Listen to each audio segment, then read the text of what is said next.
നമസ്കാരം. ഞങ്ങളിവിടെ തുല്യപ്രാതിനിധ്യ പ്രസ്ഥാനം എന്നൊരു മൂവ്മെൻറ്റ് തുടങ്ങിയിട്ടുണ്ടായിരുന്നു. 2019 തുടങ്ങിയതാണത്.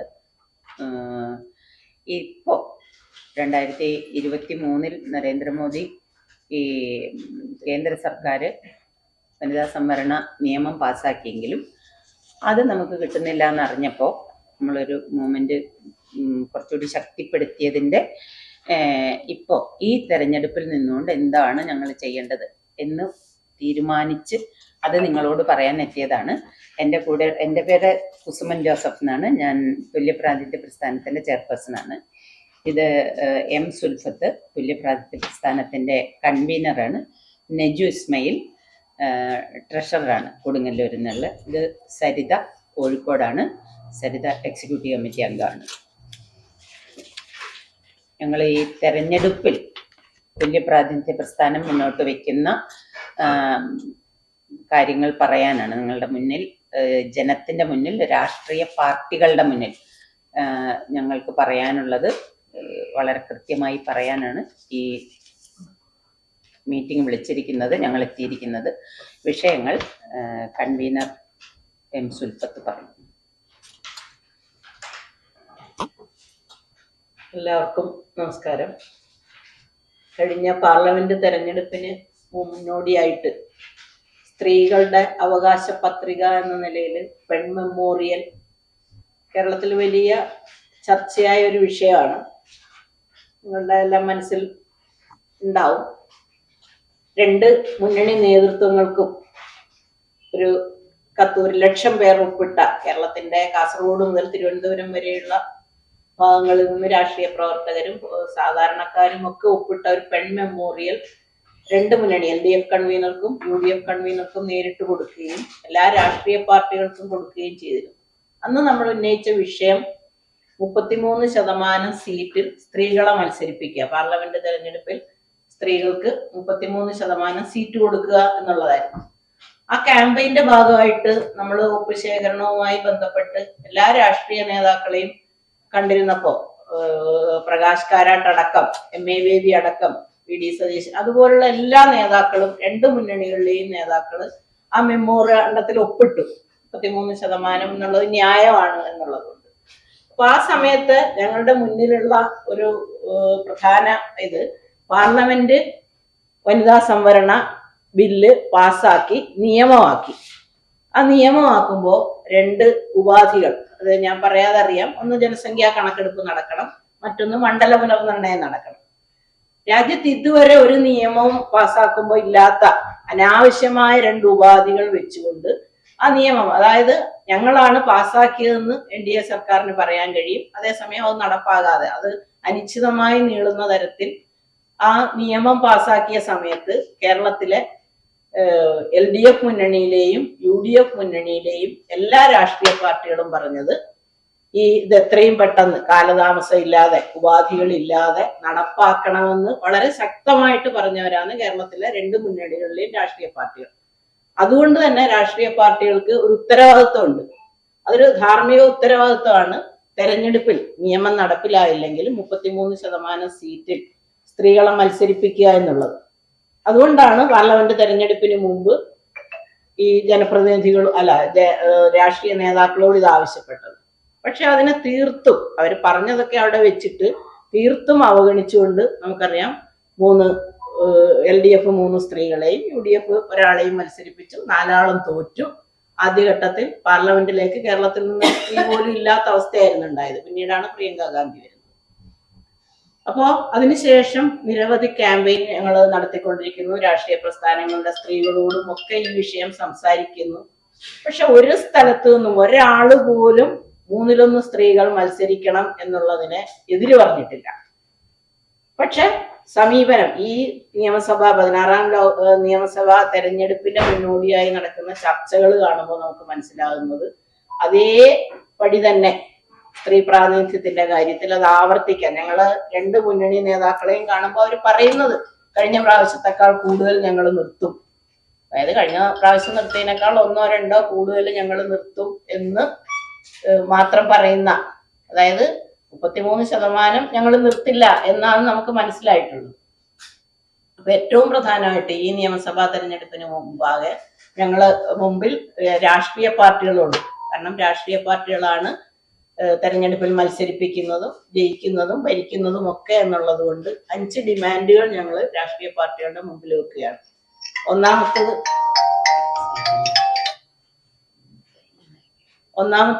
33% സീറ്റിൽ സ്ത്രീകളെ മത്സരിപ്പിക്കുക, മുമ്പ് വെച്ച അതേ ഡിമാൻഡ്. രണ്ടാമത്തെ കാര്യം, ഈ ട്രാൻസ്ജെൻഡർ കമ്മ്യൂണിറ്റിയിൽ നിന്നുള്ള ഒരാൾ പോലും കേരള നിയമസഭയിൽ ഉണ്ടായിട്ടില്ല. രാജ്യത്ത് ആകെ ഒരു ട്രാൻസ്ജെൻഡർ കമ്മ്യൂണിറ്റിയിൽ നിന്നുള്ള ഒരു സ്ത്രീ മാത്രമാണ് ഇതുവരെ ഉണ്ടായിട്ടുള്ളത് മധ്യപ്രദേശിൽ നിന്ന്. അതല്ല, ഇന്ന് ആധുനിക ഒരു സമൂഹത്തിൽ പുതിയ കാലത്ത് ട്രാൻസ്ജെൻഡർ കമ്മ്യൂണിറ്റി ദൃശ്യരാണ്. അവരുടെ ഒരു പ്രതിനിധി നിയമസഭയിൽ ഉണ്ടാകും എന്ന് രാഷ്ട്രീയ പാർട്ടികൾ ഉറപ്പിക്കുക, അതായത് മത്സരിപ്പിച്ച് ജയിപ്പിക്കുക. ഇപ്പോൾ നോമിനേറ്റ് ചെയ്തൊരു ട്രാൻസ്ജെൻഡർ വ്യക്തി ഉണ്ടാവണം എന്നൊക്കെ ഉള്ളത് നമുക്ക് പിന്നീട് പറയാം. പക്ഷെ അവർക്കത് ചെയ്യാനുള്ള ഉത്തരവാദിത്വമുണ്ട്. കേരളം പോലെയുള്ള ഒരു പ്രദേശത്ത് ട്രാൻസ്ജെൻഡർ നയം ഒക്കെ നടപ്പിലാക്കിയവർ എന്നുള്ള നിലയിൽ. മൂന്നാമത്തെ ഡിമാൻഡ്, ഒരു മന്ത്രിസഭയിലും നിയമസഭയിൽ മാത്രമല്ല മന്ത്രിസഭയിലും 1/3 സ്ത്രീകളായിരിക്കുക എന്നുള്ളത്. എനിക്ക് തോന്നുന്നു അത്തരം ഒരു ആവശ്യം എവിടെയും ആരും ഉന്നയിച്ചിട്ടുണ്ടാവില്ല.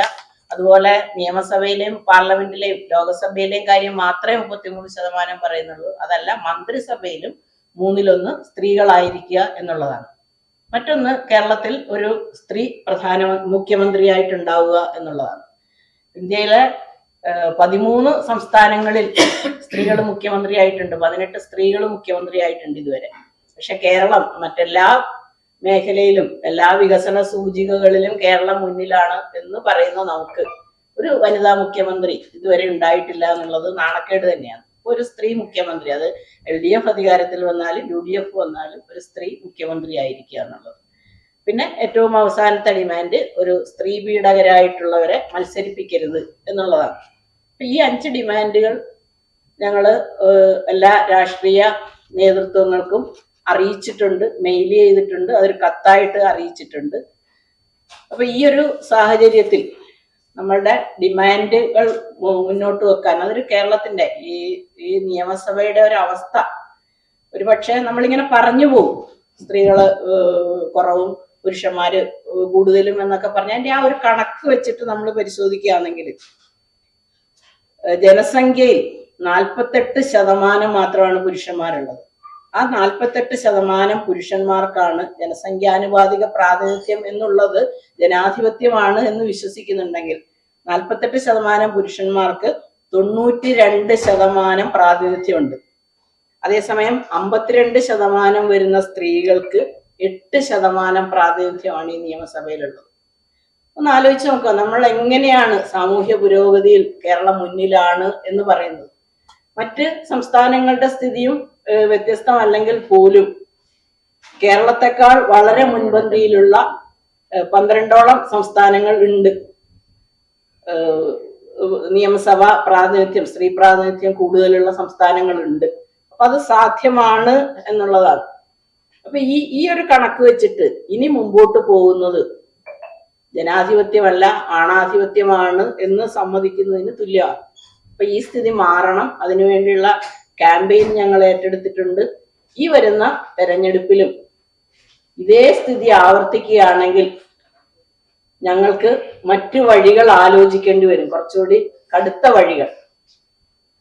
ആ വഴികൾ ഞങ്ങൾ പ്രഖ്യാപിക്കുന്നില്ല. പക്ഷെ നാളെ മാർച്ച് 8 എന്നുള്ള ദിവസം ഞങ്ങളുടെ ഒരു കേരളത്തിലെ സ്ത്രീകളുടെ അല്ലെങ്കിൽ സ്ത്രീകളുടെ ജനാധിപത്യ അവകാശത്തിൽ വിശ്വസിക്കുന്നവരുടെ മുമ്പാകെ വെക്കാൻ ഉദ്ദേശിക്കുന്നത് ഈ വരുന്ന നിയമസഭാ തെരഞ്ഞെടുപ്പിൽ LDF UDF മുന്നണിയിലെ സ്ത്രീകൾക്ക് മാത്രമേ ഞങ്ങളുടെ വോട്ടുള്ളൂ. 2 മുന്നണികളിലെയും സ്ത്രീകൾ മത്സരിക്കുന്നിടത്ത് മാത്രമേ ഞങ്ങൾ സ്ത്രീകൾക്ക് അതിനെ മുന്നണി നോക്കാതെ വോട്ട് ചെയ്യും. ബാക്കിയുള്ള സ്ഥലങ്ങളിലൊക്കെ നോട്ട ആയിരിക്കും ഞങ്ങളുടെ വോട്ട് എന്ന് പ്രഖ്യാപിക്കാൻ ഞങ്ങൾക്ക് കേരളത്തിലെ ജനങ്ങളോട് ആഹ്വാനം ചെയ്യേണ്ടി വരും. ഇതൊരു ജനാധിപത്യത്തിന് വേണ്ടിയുള്ള ഒരു സമരം എന്നുള്ള നിലയിൽ ആ സമരം വിജയിപ്പിക്കേണ്ടതുണ്ട്. അതിനെ കേരളം ഏറ്റെടുക്കേണ്ടതുണ്ട്. അത് വിജയിക്കണമെങ്കിൽ യഥാർത്ഥത്തിൽ കേരളത്തിന്റെ ഇന്നത്തെ ഒരു അവസ്ഥയിൽ മീഡിയ ആണ് ഏറ്റവും കൂടുതൽ ഏത് തരം ജനാധിപത്യത്തെയും പ്രോത്സാഹിപ്പിക്കുന്നതും അതിനെ മുമ്പോട്ട് നയിക്കുന്നതും കേരളത്തിൽ ചർച്ചയാവുന്നതും ഒക്കെ മീഡിയ അത് ഏറ്റെടുക്കുമ്പോഴാണ്. ആ രീതിയിൽ മീഡിയയുടെ പിന്തുണ ഉണ്ടാവണം. ഇത് കേവലം കുറച്ച് സ്ത്രീകളുടെ ഒരു താൽക്കാലിക താല്പര്യം എന്നുള്ള നിലയിലല്ല അതിനെ കാണുന്നത്. ഞങ്ങൾ ആരും തെരഞ്ഞെടുപ്പിൽ മത്സരിക്കാൻ ഉദ്ദേശിക്കുന്നവരോ അല്ലെങ്കിൽ ഞങ്ങൾക്ക് അധികാരത്തിൽ വരാൻ വേണ്ടിയോ അല്ല. പക്ഷെ ഈ പറയുന്ന 52% വരുന്ന സ്ത്രീകൾ 8% നിയമസഭയിൽ നിൽക്കുന്നത് കേരളത്തിലെ ഓരോരുത്തർക്കും ഒരു അഭിമാന പ്രശ്നമായിട്ട് കാണേണ്ടതുണ്ട്, അതിനെ പിന്തുണയ്ക്കേണ്ടതുണ്ട്. അപ്പൊ അതാണ് ഞങ്ങൾ ഇന്നത്തെ ഈ പ്രസ് കോൺഫറൻസിൽ പ്രധാനമായിട്ടും പറയാൻ ഉദ്ദേശിക്കുന്നത്.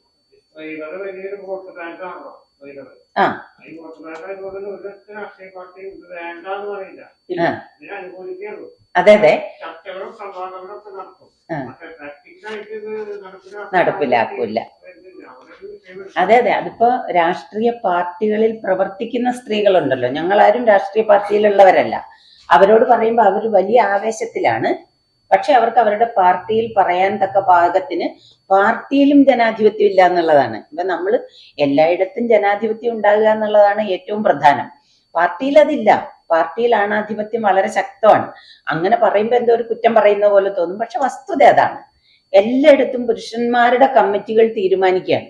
ഏതെങ്കിലും ഒരു സ്ത്രീയൊക്കെ പോയിരുന്നു കഴിഞ്ഞാൽ അവർക്ക് അതിനെതിരെ പറയാനോ തീരുമാനത്തിൽ മാറ്റം നിർദ്ദേശിക്കാനോ ഒന്നുമുള്ള ധൈര്യം പോലും ഇല്ല എന്നുള്ളതാണ്. ഇപ്പൊ 33% സ്ത്രീകൾക്ക് വേണം എന്ന് ആ പാർട്ടിയിലെ സ്ത്രീകൾ ആവശ്യപ്പെടുമ്പോൾ സ്ഥാനാർത്ഥിമോഹികളായ പുരുഷന്മാരുടെ എല്ലാം ശത്രുക്കളായി മാറുകയാണ്. ഇതൊരു പാർട്ടി നയമായിട്ട് മാറേണ്ടതാണ്. ശരിക്കും നമ്മൾ ഭരണഘടനയുടെ 14 അനുച്ഛേദം പറയുന്നത് തുല്യതയാണ്. ഈ തുല്യത അധികാരത്തിന്റെ കാര്യത്തിൽ വരുമ്പോൾ, രാഷ്ട്രീയ അധികാരത്തിന്റെ കാര്യത്തിൽ വരുമ്പോൾ ഇല്ലാതെ പോവുകയാണ്. 8% എന്ന് പറഞ്ഞാൽ കേരളം നേരത്തെ ടീച്ചർ പറഞ്ഞതുപോലെ നമ്പർ 1 ആണെന്ന് പറയുകയും ഇന്ത്യയിലെ മറ്റൊരു ഛത്തീസ്ഗഡ് പോലും 22% ഉണ്ട് എന്നുള്ളതാണ്. ബാക്കിയെല്ലാം ബീഹാറൊക്കെ വളരെ മുന്നിലാണ് നമ്മളെക്കാൾ. അപ്പൊ ആ അവസ്ഥയിൽ ഈ സ്ത്രീകളുടെ പണ്ടേ നമ്മളെ പറ്റി പറയുന്ന ഒരു സംഗതി അതാണ്, നമ്മൾ സ്ത്രീകൾക്ക് വിദ്യാഭ്യാസം കൊടുക്കും, സ്ത്രീകളെ തൊഴിലിന് വിടും എന്നാണ്. സ്ത്രീകളെ തൊഴിലിന് വിടും, അവർക്ക് ശമ്പളം കിട്ടിയാൽ വീട്ടിൽ കൊണ്ടുവന്നിട്ട് പൈസ പുരുഷന്മാർ കൈകാര്യം ചെയ്യും എന്നാണ്. ഇപ്പൊ സ്ത്രീ അഭിപ്രായം പറയാനോ പണം കൈകാര്യം ചെയ്യാനോ പാടില്ല, അധികാരത്തിലേക്ക് വരാൻ പാടില്ല എന്നുള്ള ഒരു ബോധ്യമുണ്ട്. ആ ബോധ്യം പതുക്കെ പതുക്കെ മാറി വരണം. അതിന് ഏറ്റവും അധികം സഹായിക്കേണ്ട ഘടകങ്ങൾ 1 രാഷ്ട്രീയമാണ്, 2 മാധ്യമങ്ങളാണ്.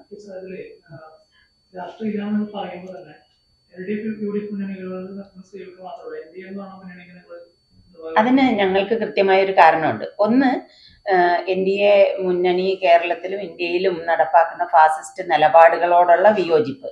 രണ്ടാമത്തേത്, സ്ത്രീകളെ അതിഭീകരമായി പറ്റിച്ച ഒരു പ്രസ്ഥാനമാണത്. ഈ 2023 ഈ വനിതാ സംവരണ ബില്ല് പാസ്സാക്കേണ്ട ഒരു കാര്യവുമില്ല നടപ്പാക്കാൻ. അല്ലെങ്കിൽ അതെ, പരാജയപ്പെട്ടു. BJP പോലുള്ള സർക്കാരല്ല, BJP പോലുള്ള പാർട്ടിയല്ല ഇതിനെതിരെ നിൽക്കുന്നത്. സമാജ്വാദി പോലുള്ള RJD പോലുള്ള പാർട്ടികളാണ് OBC സംവരണത്തിന്റെ പേര് മാത്രം പറഞ്ഞിട്ടാണ്. അതന്ന് അല്ല, ഇന്നിപ്പോ എന്തായാലും ഇത് പാസ്സായി കഴിഞ്ഞു. ആരെതിർത്താലും അത് പാസ്സായി. വളരെ കൃത്യമായി ഈ പട്ടികജാതി പട്ടികവർഗങ്ങൾക്കും ആ സംവരണത്തിനുള്ളിൽ സംവരണം പറഞ്ഞു കഴിഞ്ഞു. ഇനിയിപ്പോ OBCയുടെ വിഷയം മാത്രമാണ് ബാക്കി നിൽക്കുന്നത്. പക്ഷെ അതൊക്കെ അവിടെ നിർത്തിക്കൊണ്ട് നിയമം പാസ്സായല്ലോ. നിയമം പാസ്സായപ്പോ എന്തിനാണ് സ്ത്രീകളെ പരിഹസിച്ചുകൊണ്ട് അങ്ങേറ്റ അപമാനിച്ചുകൊണ്ട് ഈ 2 കണ്ടീഷൻ എഴുതിച്ചത്? നമുക്ക് തരാൻ, അല്ലെങ്കിൽ ഞാൻ കഞ്ഞി ചായ ഉണ്ടാക്കിയിട്ടുണ്ട് നിനക്ക് വേണ്ടി, പക്ഷെ നീ കുടിക്കണ്ടെന്ന് പറഞ്ഞാൽ എന്താ അതിന്റെ അർത്ഥം?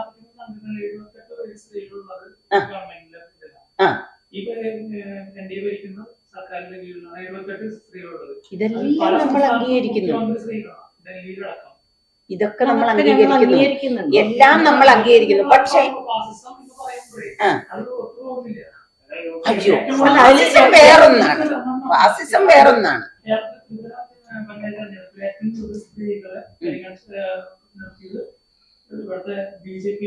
അതെങ്ങനെ അങ്ങനെ പറയണേ?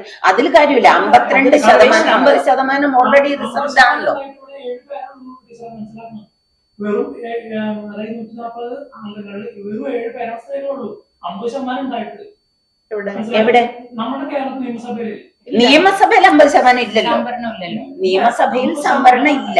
സംവരണം 50%. 7 പേരല്ല 11 പേരുണ്ട്. 140-ൽ 11 പേരുണ്ട്. 8% അതാണ് ഞങ്ങൾ ആവശ്യപ്പെടുന്നത്. 8%. അതെ, തീർച്ചയായിട്ടും ഉണ്ട്. നിയമം പാസ്സാക്കിയതിന്റെ പേരിൽ, അതായത് ആ സമയത്ത് പറഞ്ഞ ഞങ്ങൾ വനിതാ സംവരണ നിയമം പാസ്സാക്കിയിരിക്കുന്നു, അതുകൊണ്ട് സ്ത്രീകളുടെ വോട്ട് ലക്ഷ്യം എന്ന് പറഞ്ഞാൽ അതൊരു പറ്റിക്കൽ. ഇനിയും ഞങ്ങൾ കൂടുതൽ സ്ത്രീകളെ മത്സരിപ്പിക്കുന്നു, അല്ലെങ്കിൽ പിന്നെ മറ്റ് സ്ഥലങ്ങളിൽ അത് പറഞ്ഞ് വീണ്ടും സ്ത്രീകളെ പറ്റിക്കുകയാണ്. കാരണം ആ നിയമം പാസ്സാക്കുമ്പോൾ തന്നെ അമിത്ഷാ പറഞ്ഞിരുന്നു അത് 2029 നടക്കാൻ പോകുന്നില്ല എന്ന് പറഞ്ഞുകൊണ്ട് തന്നെയാണ് പാസ്സാക്കിയത്. അത് അല്ലല്ല, അങ്ങനെ പാർലമെന്റ് പ്രസംഗത്തിൽ പറഞ്ഞിരുന്നു. അതായത് ജനസംഖ്യാ കണക്കെടുപ്പും മണ്ഡല പുനർനിർണയം ഒരു ഇച്ഛാശക്തിയും വേണ്ട സുഹൃത്തെ. അതാണ് ഞാൻ പറയുന്നത്. ഒരു ചായ ഉണ്ടാക്കുന്നു, ഇത് നിനക്കാണ് ഈ ചായ, പക്ഷെ നിനക്ക് തരില്ല എന്ന് പറയുന്നതിന് എന്ത് ഇച്ഛാശക്തിയാ വേണ്ടത്? രാഷ്ട്രീയം എന്ന് പറഞ്ഞ പാർട്ടി പൊളിറ്റിക്സ് ഇല്ല. ഞങ്ങളുടെ സ്ത്രീ രാഷ്ട്രീയം വളരെ ശക്തമാണ്. അല്ല, അത് ഇതുകൊണ്ടാണ് രാഷ്ട്രീയമാണ്. ആ പൊളിറ്റിക്സ് ഉണ്ട്. കക്ഷി രാഷ്ട്രീയം ഇല്ല എന്നുള്ളത്. ഞങ്ങൾക്കൊരു നയരേഖയുണ്ട്. അതെ, ഞങ്ങള് ആ രീതിയിൽ ഒരു നയരേഖ ഉണ്ടാക്കിക്കൊണ്ട് പ്രവർത്തിക്കുന്ന ഒരു പ്രസ്ഥാനമാണ്. ഞങ്ങളുടെ നയരേഖയിൽ വളരെ കൃത്യമായി പറയുന്നുണ്ട് വർഗീയതയ്ക്കും അതുപോലെ മതരാഷ്ട്രവാദത്തിനും എതിരായിട്ടുള്ള സമീപനമാണ് ഞങ്ങളുടെ.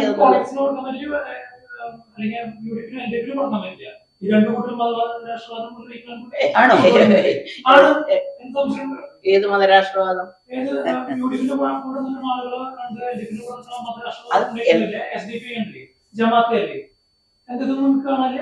ജമാഅത്തെ ഇസ്ലാമി അല്ലല്ലോ തെരഞ്ഞെടുപ്പിൽ മത്സരിക്കുന്ന വെൽഫെയർ. എന്തായാലും ആ ചർച്ചയല്ല ഇവിടുത്തെ വിഷയം. ഞങ്ങള് പിന്നെ BJPക്ക് ഇവിടുത്തെ നമ്മള് പ്രസംഗം കൊണ്ടും അല്ലെങ്കിൽ അതുകൊണ്ടും മാത്രം ഒരു പ്രവൃത്തി പദ്ധതിക്ക് കൊണ്ടുവരാൻ കുറച്ച് സ്ത്രീ സ്ഥാനാർത്ഥികളെ എല്ലാ കോൺസ്റ്റിറ്റ്യുവൻസിയിലും അസംബ്ലി കോൺസ്റ്റിറ്റ്യുവൻസിയിലും സ്ത്രീകളാണല്ലോ കൂടുതൽ. സ്ത്രീകളെ സ്ഥാനാർത്ഥികളാക്കി നിർത്തിയിട്ട് വോട്ട് നേടാവുന്ന അല്ലെങ്കിൽ ആ ഒരു രീതിയിൽ അത് നമ്മളുടെ ചർച്ചയിൽ വന്ന കാര്യമാണ്. അത് ഇപ്പോഴത്തെ അവസ്ഥയിൽ ഒട്ടും പ്രായോഗികവുമല്ല. അതിനൊരു ദൃശ്യത കിട്ടുകയോ പത്രങ്ങളോ ചാനലുകളോ അത് ചർച്ച ചെയ്യുകയോ ചെയ്തില്ലെങ്കിൽ ആ നിൽക്കുന്ന ആള് പിന്നെ ബുദ്ധിമുട്ടുക, നമ്മൾ ഒന്നാമതെ പണം ഉണ്ടാക്കാൻ ബുദ്ധിമുട്ടുക, ഇത്തരം കാര്യങ്ങളൊക്കെ ഉണ്ട്. ഞങ്ങൾ അതിലേക്ക് വരും തീർച്ചയായിട്ടും. അടുത്ത ഘട്ടത്തിൽ അത് തന്നെയായിരിക്കും ചെയ്യുക. ഇത്തവണ ഞങ്ങൾ പറയുന്നത് 33% സീറ്റുകളിൽ അല്ല, ഞങ്ങള് പ്രാതിനിധ്യ പ്രസ്ഥാനം രൂപം കൊണ്ടിട്ട് 6-7 വർഷം. ഈ വർഷത്തിനിടയിൽ ഒരു സ്ഥാനാർത്ഥിയെ നിർത്തത്തക്ക തരത്തിൽ, കാരണം കേരളത്തിലെ ഈ പറഞ്ഞ തെരഞ്ഞെടുപ്പ് രാഷ്ട്രീയം എന്ന് പറയുന്നത് പണത്തിന്റെ ആധിപത്യവും മറ്റ് എല്ലാ അതൊക്കെ നമുക്കറിയാം. ഇല്ല, കൃത്യമായി പറയാണ് 33% സ്ത്രീകളെ ചെയ്യുന്നില്ലെങ്കിൽ നോട്ടാണ് പറയുന്നത്.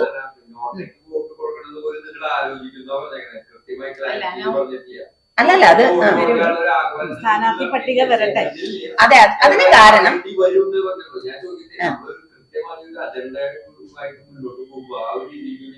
അല്ല, ഇത് കൃത്യത ഉണ്ടെന്നാണ് ഞങ്ങൾ വിചാരിക്കുന്നത്. എന്താന്ന് വെച്ചാല് ഇവര് 33% ആളുകളെ വെക്കോ എന്നുള്ളത് ഇപ്പൊ നമുക്കറിയില്ല. നമ്മൾ നേരിട്ട് കാണുമ്പോൾ ഈ രണ്ട് മുന്നണികളെയും പാർട്ടികൾ പറയുന്നത് ഞങ്ങൾ കൂടുതൽ തരും, പക്ഷെ കൂടുതൽ ആളുകൾ വരും. 33 നമുക്കറിയാം. പക്ഷെ ഉറപ്പാണ് സ്ഥാനാർത്ഥി നിർണയവും പ്രഖ്യാപനവും കഴിയാതെ നമ്മളത് പറയാൻ പാടില്ലല്ലോ എന്നുള്ളത് കൊണ്ടാണ്. ഒരു ഇതില്ലേ, ഇങ്ങനൊരു വിഷയം കേരളത്തിൽ ആദ്യമായി അഡ്രസ് ചെയ്തത്.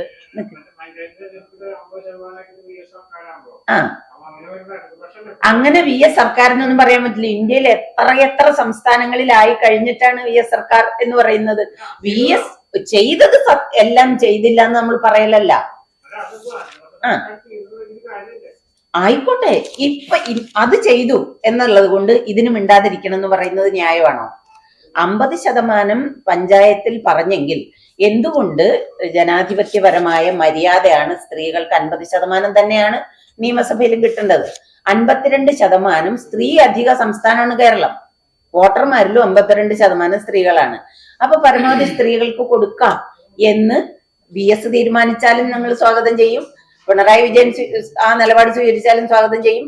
പാർട്ടികളാണ് തീരുമാനിക്കേണ്ടത്. VD സതീശൻ തീരുമാനിക്കട്ടെ, അല്ലെ സണ്ണി ജോസഫ് തീരുമാനിക്കട്ടെ, നമ്മൾ സ്വാഗതം ചെയ്യും. ഇപ്പോ 33% എങ്കിലും എന്നാണ്. ഇത് ഞങ്ങളുടെ സംഘടനയുടെ പേര് തുല്യ പ്രാതിനിധ്യം എന്നാണ്. ശരിക്കും തുല്യം എന്നല്ല പറയേണ്ടത്. തീർച്ചയായിട്ടും തീർച്ചയായിട്ടും നമ്മളത് നമ്മളുടെ തീരുമാനം നമ്മൾ പക്ഷെ അതിന്റെ ഒരു തീർച്ചയായിട്ടും അതിനായിട്ട് പ്രവർത്തിക്കും. മറ്റ് ഞങ്ങളുമായി ഒത്തുപോകുന്ന മറ്റ് സംഘടനകളുണ്ട്. അവരും അല്ലല്ല ഞങ്ങൾ തീരുമാനം എടുത്തു കഴിഞ്ഞു. പക്ഷെ ഒരു അവരുടെ പ്രഖ്യാപനം വരണല്ലോ. സ്ഥാനാർത്ഥി പ്രഖ്യാപനം വന്നു കഴിഞ്ഞിട്ടാവാം എന്ന് വിചാരിച്ചിട്ടാണ്. പക്ഷെ നിലപാട് അത് തന്നെ. അതെങ്ങനെയാ അത് ഞങ്ങൾ മാത്രം ആലോചിച്ചാൽ പോരല്ലേ. പിന്നെ കഴിഞ്ഞ പാർലമെന്റ് തെരഞ്ഞെടുപ്പ് 2014 പാർലമെന്റ് തെരഞ്ഞെടുപ്പിന്റെ സമയത്ത് ഈ ആവശ്യം ഉന്നയിച്ചുകൊണ്ട് ഞങ്ങൾ സംഘടിതരായപ്പം ഞങ്ങളോട് 2 രാഷ്ട്രീയ മുന്നണികളും പറഞ്ഞത് ഇത് പിന്നെ BJP അധികാരത്തിൽ വരാൻ സഹായിക്കും. അന്ന് ഞങ്ങളൊരു വാചകം പറഞ്ഞു, BJP അധികാരത്തിൽ വരാതിരിക്കാൻ 33% സ്ത്രീകളെ നിർത്തിയാൽ തീരുമെങ്കിൽ അതങ്ങ് നിർത്തിയാൽ പോരെ. പക്ഷെ അത് BJP അധികാരത്തിൽ വന്നു. ഈ എന്തു പറയുമ്പോഴും നിങ്ങൾ ക്ഷമിക്കുക, കുടുംബത്തിലെ അതേ മനോഭാവമാണ്. നിങ്ങൾ മുണ്ട് കുറുക്കി എടുത്തോ, ഞങ്ങള് ഭക്ഷണം കഴിച്ചോട്ടോ എന്ന് പറയുന്നത് പോലെ BJP അധികാരത്തിൽ വരാതിരിക്കാൻ നിങ്ങൾ, അല്ലെങ്കിൽ BJPക്ക് ഗുണം ചെയ്യും. എത്ര കാലമായി, 70 കൊല്ലം 7 പതിറ്റാണ്ടായി ഈ പറഞ്ഞുകൊണ്ട് നിൽക്കുന്നത്. വെറും ഈ ഇതില്ലെങ്കിലും വന്നു കഴിഞ്ഞു. അത് മാത്രമല്ല, അങ്ങനെ വരാതിരിക്കണമെന്ന് രാഷ്ട്രീയ പാർട്ടികൾക്ക് അങ്ങനെ ഇച്ഛാശക്തി ഉണ്ടെങ്കിൽ സ്ത്രീകൾ ഉണ്ടല്ലോ, സ്ത്രീകളെ മത്സരിപ്പിക്കാൻ തയ്യാറായാൽ മതിയല്ലോ. പണം സ്വരൂപിക്കാതിരിക്കുക, ഇത്തരം ഭയങ്കരമായ പ്രശ്നങ്ങളൊക്കെ പല മുന്നണികളിലും ഉണ്ട്. പിന്നെ അവർക്കെതിരെ വലിയ ആരോപണങ്ങൾ ഉന്നയിക്കുക, മറുഭാഗം ലൈംഗികാരോപണം വരെ ഉന്നയിക്കുക. ഇങ്ങനെയൊക്കെ സ്ത്രീകളെ തകർക്കാനുള്ള ശ്രമങ്ങൾ ഇപ്പൊ ഈ പഞ്ചായത്ത് ഇലക്ഷനിൽ ഈ 50% വന്നപ്പോഴാണ് നമുക്ക് കുറേശ്ശെയായിട്ട് അത് മറികടന്നു തുടങ്ങിയത്. അതും നിയമസഭയിലും കൂടുതൽ സ്ത്രീകൾ വരുമ്പോൾ ഇത്തരം ആരോപണങ്ങൾ ഉന്നയിക്കാനുള്ള സ്ത്രീകളെ മാറ്റി നിർത്തേണ്ടതാണ്, അധികാരത്തിന് ശേഷിയില്ല തുടങ്ങിയ നിലപാടൊക്കെ മാറാൻ കൂടുതൽ സ്ത്രീകൾ വരിക തന്നെയാണ് വേണ്ടത്. 8 എന്ന് പറയുന്നത് അങ്ങേറ്റ അപമാനകരമായ ഒരു നിലയാണെന്ന് കേരളത്തിലെ പൊതുസമൂഹം തിരിച്ചറിയണം. 8% എല്ലാ കാര്യത്തിലും മുന്നിലാണെന്ന് പറയുന്ന നമ്മൾ. അതുകൊണ്ട് ഞങ്ങളുടെ പ്രധാനപ്പെട്ട ഡിമാൻഡ് പാർട്ടികൾ അവരുടെ മിടുമിടുക്കികളായ ധാരാളം സ്ത്രീകൾ ഇപ്പോൾ ഓരോ പാർട്ടിയിലുമുണ്ട്. ചെറുപ്പക്കാര് രാഷ്ട്രീയ പാർട്ടിയിലേക്ക് ധാരാളമായിട്ട് വരുന്നുമുണ്ട്. അപ്പോൾ ഈ സ്ത്രീകളെ മത്സരിപ്പിക്കാനുള്ള ശ്രമം ഉണ്ടാകണം. ഇല്ലെങ്കിൽ കേരളത്തിൽ സ്ത്രീകൾ നോട്ടയ്ക്ക് വോട്ട് ചെയ്യണം. സ്ത്രീകൾ മാത്രമല്ല, ഈ നിലപാടുള്ള ധാരാളം പുരുഷന്മാർക്ക് ഈ നിലപാടുണ്ടെന്ന് ഞങ്ങൾക്കറിയാം. ഇപ്പൊ നിങ്ങളിൽ തന്നെ ഇത് ശരിയാണെന്ന് വിചാരിക്കുന്നവരുണ്ടല്ലോ. ഇങ്ങനെയാണ് വേണ്ടത്. ഭൂരിപക്ഷം പേർക്കും ഈ ജനാധിപത്യ മര്യാദ സ്ത്രീകളോട് കാണിക്കുന്നില്ല എന്നുള്ള അഭിപ്രായമുണ്ട്. അങ്ങനെയുള്ള ആളുകളെ കൂടി ചേർത്തുകൊണ്ട്, സ്ത്രീകൾ എന്ന് പറയുമ്പോൾ ഇപ്പം SC സംവരണം ഉണ്ട്, 12 സീറ്റ് ഉണ്ട്. പക്ഷെ കേരളത്തിൽ ഇന്ന് വരെ 11 SC സ്ത്രീകൾ മാത്രമേ അധികാരത്തിൽ വന്നിട്ടുള്ളൂ. അതായത് സംവരണം ഉണ്ടായിട്ടും ST വിഭാഗത്തിൽ നിന്ന് ആകെ 2 സ്ത്രീകളാണ് നിയമസഭയിൽ എത്തിയിട്ടുള്ളത്. അപ്പൊ ഈ രീതിയിൽ സംവരണം ഉള്ളിടത്തും സ്ത്രീകളെ പ്രത്യേകം പരിഗണിക്കുന്നില്ലെങ്കിൽ അത് അത്രത്തോളം രാഷ്ട്രീയ പാർട്ടികൾ ആണാധിപത്യ പാർട്ടികളായതുകൊണ്ടാണ്. മുസ്ലിം സ്ത്രീകൾ 13.5% മുസ്ലിം സ്ത്രീകൾ കേരളത്തിലുണ്ട്. കേരളത്തിൽ പക്ഷേ മുസ്ലിം സ്ത്രീകളുടെ പങ്കാളിത്തം, ഈ നിയമസഭയിൽ ഒരാളുണ്ടായിരുന്നു, മരിച്ചുപോയി, 1% പോലും എത്തിയിട്ടില്ല. അത് പാർലമെന്റിലെ അവസ്ഥയും അത് തന്നെയാണ്. OBC സംവരണം ഇല്ലാത്തത് കൊണ്ട് നമ്മൾ പറയുമ്പോൾ പലപ്പോഴും ഞങ്ങൾ നേരിട്ടിട്ടുള്ളതാണ്. അതായത് ഈ 33% പറയുമ്പോൾ അതില് ഈ പറയുന്ന ജാതി സംവരണം വേണ്ട. നേരത്തെ ചോദിച്ച ചോദ്യം ഇതേ സംഗതി തിരിച്ചും ഞങ്ങൾക്ക് ചോദിക്കാനുണ്ട്. ഈ 33% ഒഴികെ ഉള്ളിടത്ത് എവിടെയാണ് ഈ രീതിയിൽ സംവരണം വന്നിട്ടുള്ളത്? അല്ലെങ്കിൽ SC ജനറൽ സീറ്റിൽ ഒരു SCയോ STയോ മത്സരിപ്പിക്കാൻ ഇതുവരെ ഒരു രാഷ്ട്രീയ പാർട്ടിയും തയ്യാറായിട്ടില്ല. ഇതൊക്കെ അവിടെ വെച്ചുകൊണ്ട് സ്ത്രീകളുടെ കാര്യം വരുമ്പോൾ ഉടനെ ഈ പറയുന്നതൊക്കെ ഇത് വേണമെന്ന് തന്നെയാണ് ഞങ്ങളുടെ നയവും. അത് തന്നെയാണ്, ഇന്റർസെക്ഷനാലിറ്റി തന്നെയാണ് ഞങ്ങൾ പറയുന്നത്. ഞങ്ങൾ അതിന്റെയും കണക്കെടുത്തിട്ടുണ്ട്. ഓരോ വിഭാഗത്തിൽപ്പെട്ടവരും നായരും നമ്പൂതിരിയും ഒക്കെ ഉണ്ട് എന്ന് പറയുമ്പോൾ അതിലെയും സ്ത്രീകൾക്ക് അവിടെ പ്രാതിനിധ്യം കിട്ടുന്നേ ഇല്ല. സവർണാധിപത്യം വരും, അല്ലെങ്കിൽ സവർണ സ്ത്രീകളാണ് വരും എന്നൊക്കെ ഉള്ളത് വെറും, അല്ലെങ്കിൽ നിൽക്കുന്നിടത്ത് തോറ്റുപോകും. അത് നോക്കുമ്പോൾ 1957 9 സ്ത്രീകൾ മത്സരിച്ചതിൽ 7 പേരും ജയിച്ചിരുന്നു. ഈ 2021 തന്നെ 12 സ്ത്രീകളെ മത്സരിപ്പിച്ചെടുത്ത് 9 പേരും ജയിക്കുന്നുണ്ട്. അപ്പൊ ഈ ജയസാധ്യതയില്ല, ശേഷി ശക്തരായ സ്ത്രീകളില്ല എന്നൊക്കെ പറയുന്നത് വെറുതെ സ്ത്രീകളെ പറ്റിക്കാനുള്ള പറച്ചിൽ മാത്രമാണ്.